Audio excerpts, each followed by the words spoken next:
Welcome back to Live for Love TV. Today it's the 6th day of the 12th month of the 22nd year inside the 21st century. Hope everyone's doing well out there.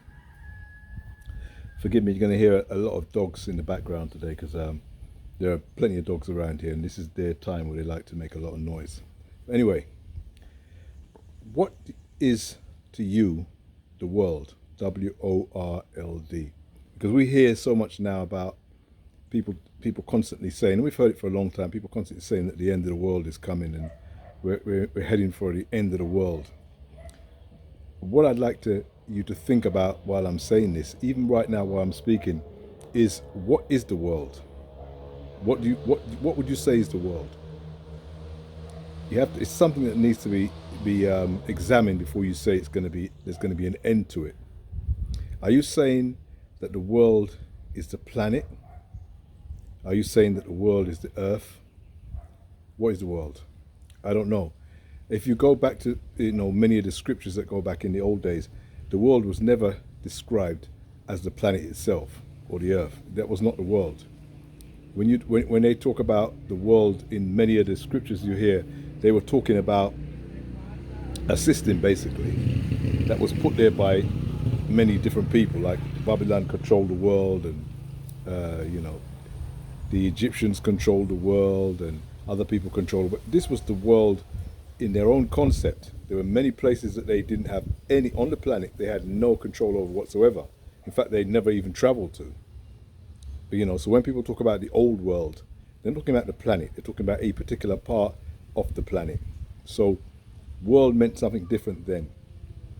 And the reason why I make that thought, because I'm discussing this concept about the world, is because the world to me is nothing more than the mind. That's all world is to me. When I talk about world, I'm referring to the mind.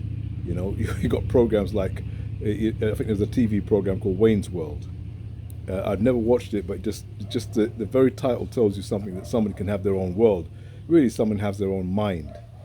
The world is the concept of your own mind. There is no world that we all share, in as much as we're all in the same world. Because if you then would have to ask yourself, well, if this is the world and it's only one world, then are animals in that world?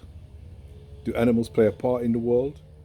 What do we mean by the world? Who's playing a part in this world?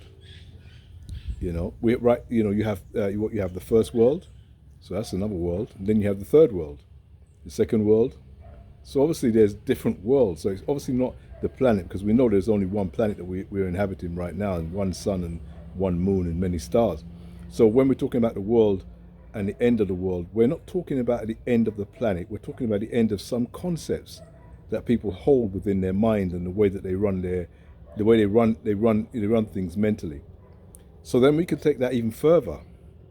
And if you have ever heard somebody say they've overcome the world, what they're telling you, in my concept, and what I've come to understand, they've told you they've overcome the mind. What does that mean? Well, our minds are not always our best friends. Many people, mind actually gets the better of them, and sometimes they commit suicide. They become alcoholics, become junkies. They, say they're hearing voices and kill their wives or their husbands or their whole family. So there's a thing called mind that we all individually have, and sometimes the mind gets the better of people. So if somebody says to you they've overcome the world, and I'm saying that the world in that concept equals the mind, they're telling you that they've overcome their mind. They've overcome the mind, their mind.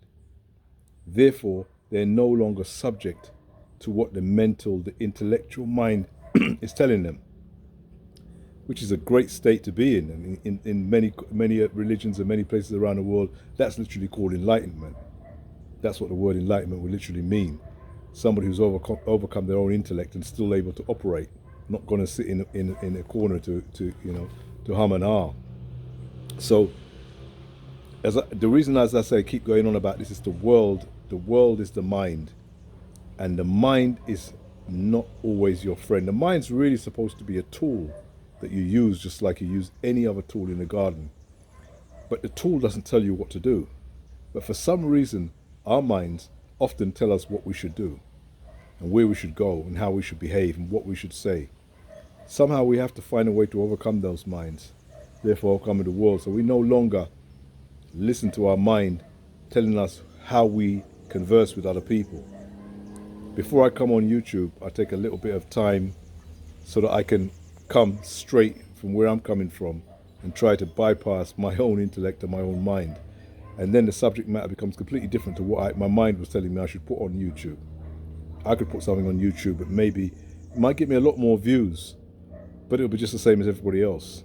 It has no longevity. You know, it will maybe last a month or two or whatever, but it'll have no longevity. So I try to overcome the mind and overcome the intellect so that I can bring something that I know if somebody watches it a year, 6 months, 2 years, 5, 10, 20, 50 years from now, they can get as much as you could get from it on the time of watching it.